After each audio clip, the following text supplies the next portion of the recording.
네, 긴급 진단 준비했습니다. 자, 그 전에 오늘 미국 증시에 상장된 한국의 ETF 등 지금 실시간으로 한국의 오늘 증시 예측을 해볼 수 있는 3대 지수는 미증시와 마찬가지로 다 하락세입니다. 좀 두드러진 약세 체크를 하면서 오늘 국내 증시 시작하시면 될 것 같고요. 자, 오늘의 긴급 진단은 유한타증권 유동원 글로벌 자산배분 본부장께서 함께 해주시겠습니다. 본부장님 안녕하세요. 안녕하십니까. 불안감은 보유 비중이 좀 큰 종목들 위주로 급락을 보이기 때문에 오늘 굉장히 좀 잘 모셨는데요. 네. 질문 하나씩 드리겠습니다. 먼저 자고 나면 바뀌는 트럼프의 관세, 때리고 달래고 자, 이러한 그 전략 속에 탐리는 지금 주가는 저가 매수의 기회다. 15% 수준의 강력한 상승 랠리가 나올 거라고 언급했는데, 자, 여러 가지 그 분석들 속에서 유동원 본부장님의 뷰는 어떤지 최근 시장 흐름 분석부터 들어본다면요. 네. 자, 우선 톰리가 얘기하고 있는 것은 올해 연초부터 상고하저라고 얘기를 했죠. 그래서 상반기에 굉장히 강한 장이 나타나고 중소형주가 주가를 이끌 거라고 얘기를 했었습니다.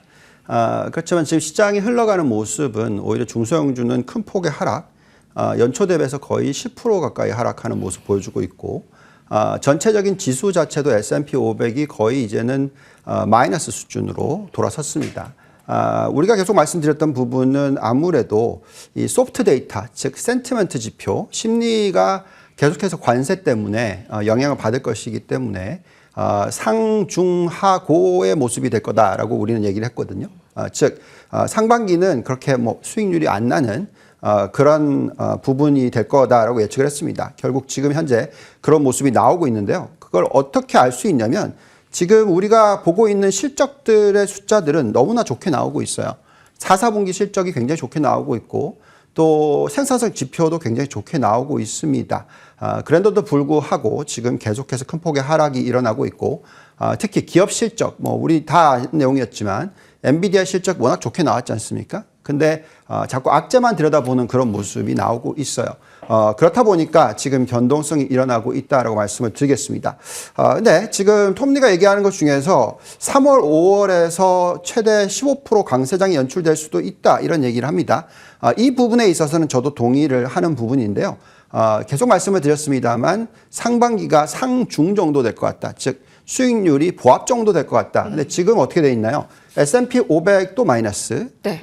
그리고 나스닥도 지금 고점 시작한 올해 첫날 대비해서 거의 지금 한 5% 마이너스입니다. 네. 그래서 아마도 상반기에는 그 하락 부분을 돌릴 거다고 생각을 하고 있고요. 그렇게 돌릴 수 있는 부분은 아무리 생각을 해도 결국 펀더멘탈이고 실적인데요. 지금 당장은 잘 안 보입니다. 왜냐하면 관세가 어떤 영향을 미칠지에 대한 부분이 잘 안 나오거든요. 특히 관세 때문에 수입이 급증을 했죠. 이런 부분들이 반영이 되면서 어떤 변동성을 일으키고 있어서 지금은 이 변동성을 좀 잘 견뎌내셔야 되는 그런 시기다라고 말씀을 드릴 수 있을 것 같습니다. 예.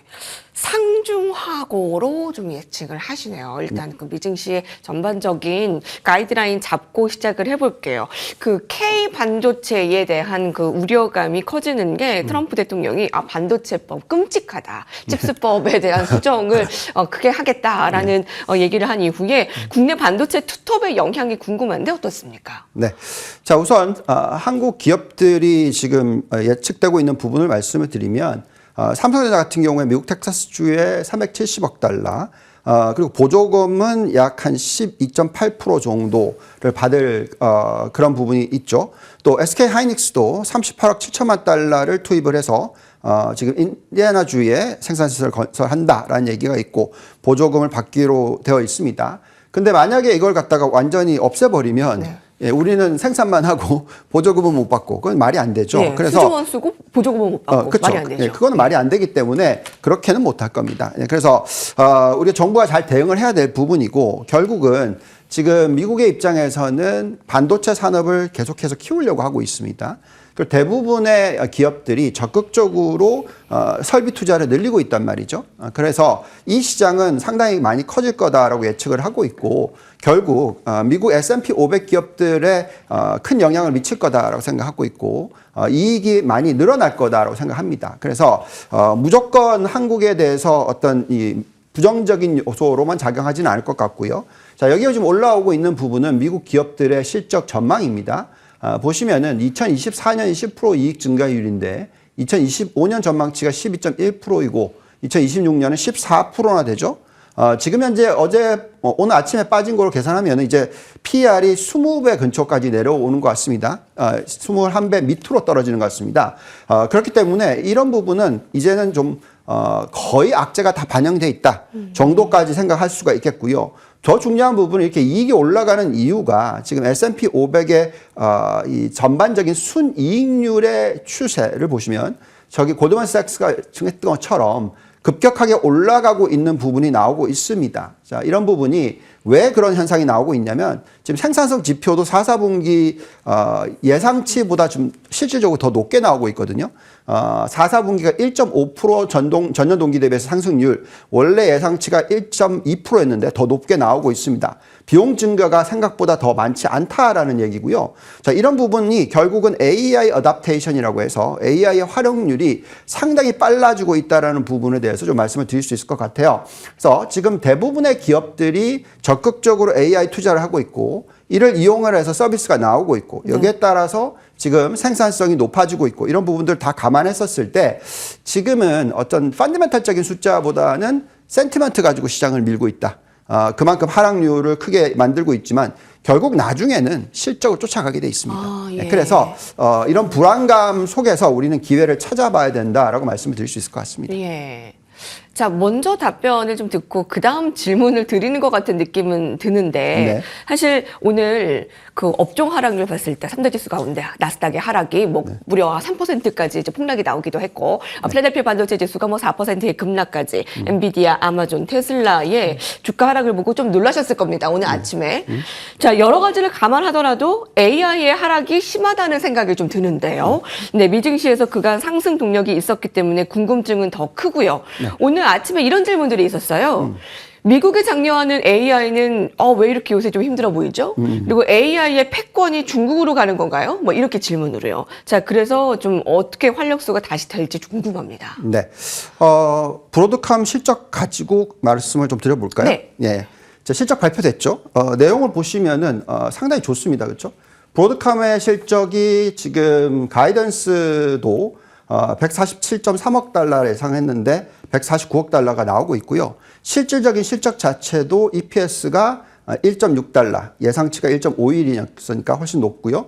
또 매출 숫자도 146.2억 달러 예상했는데 149.2억 달러가 나왔습니다. 자, 결국 펀더멘탈은 좋아요. 그죠?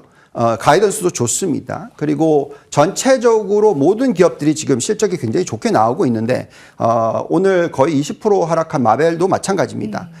굉장히 좋은 숫자가 나오고 있음에도 불구하고 큰 폭의 지금 하락이 일어나고 있는 것은 앵커님께서 말씀하셨듯이 네. 딥시크 또 알리바바의 이런 모델들이 굉장히 급격한 어떤 마진을 축소시키는 현상을 일으키지 않을까. 그래서 소프트웨어를 개발하는데 필요한 하드웨어의 비용이 훨씬 적지 않을까. 이런 식으로 좀 해석을 하는 것 같습니다. 그리고 중국이 상대적으로 싸 보이니까, 왜냐면 대형 빅테크의 PR이 30배라면, 중국에 있는 빅테크의 PR은 15배다. 그러니까 50% 디스카운트니까. 네. 예, 미국은 팔고 중국은 사자. 네. 이런 식의 어떤 멘탈을 얘기를 하는 것 같습니다. 상식적으로 생각해도 이제 그런 그렇게 생각하실 수 있겠죠. 예. 그렇지만 그거는 가능하지가 않습니다. 제가 볼 때는. 왜냐하면 어떤 생각을 하셔야 되냐면 결국은 지금 현재의 하드웨어 수요는 훨씬 더 많아질 것이고요. 만약에 소프트웨어가 들어오는 데 있어서의 어떤 비용이 절감이 된다면 그만큼 소프트웨어의 가격이 좋기 때문에 물량이 많이 늘어나게 됩니다. 결국은 미국이 경쟁력이 있는 이유가 뭐냐면 그 소프트웨어를 잘 팔 수 있는 시장을 가지고 있어요. 그러니까 예를 들면 전체적인 소비 시장을 놓고 봤었을 때 미국은 전 세계 40%고요. 중국은 전 세계 10%밖에 안 됩니다. 결국은 소프트웨어 시장이 활성화되면 될수록 제가 볼 때는 미국 쪽의 어떤 경쟁력이 훨씬 더 높아질 것이고요. 또한 이 AI 관련돼서는 결국 추론 능력이죠. 그래서 얼마나 추론을 빠르게 하느냐, 속도가 중요한데요. 그 속도의 차이는 미국이 거의 20배나 높다. 중국 대비해서. 그렇기 때문에 앞으로 경쟁력에 있어서는 저희가 생각할 때 크게 걱정하지 않으셔도 되지 않을까. 그래서 이번에 지금 브로드컴이 주가가 반등이 일어나고 있죠. 그런 부분들을 감안했었을 때 미국 쪽에 대한 초점을 더 많이 맞추시는 것이 네. 지금이 좋다라고 말씀드리겠습니다. 네. AI 패권이 중국으로 넘어가는 그런 상식적인 그 저평가된 중국에 단기적으로는 힘이 몰릴 수 있겠지만 긴 호흡으로 봤을 때는 아직은 그 미국의 AI가 좀 더 중심에 있겠네요.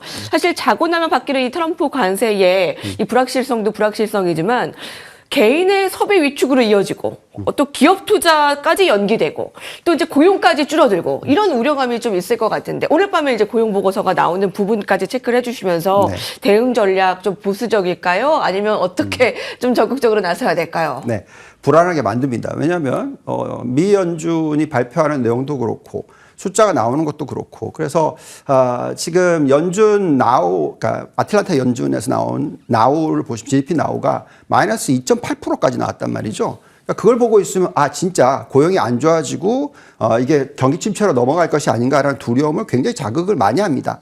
그런데 지금 보시면 실업 올라가는 것 부분도 지금 22만 1,000명이 나왔죠. 예상치보다 훨씬 낮게 나왔고요.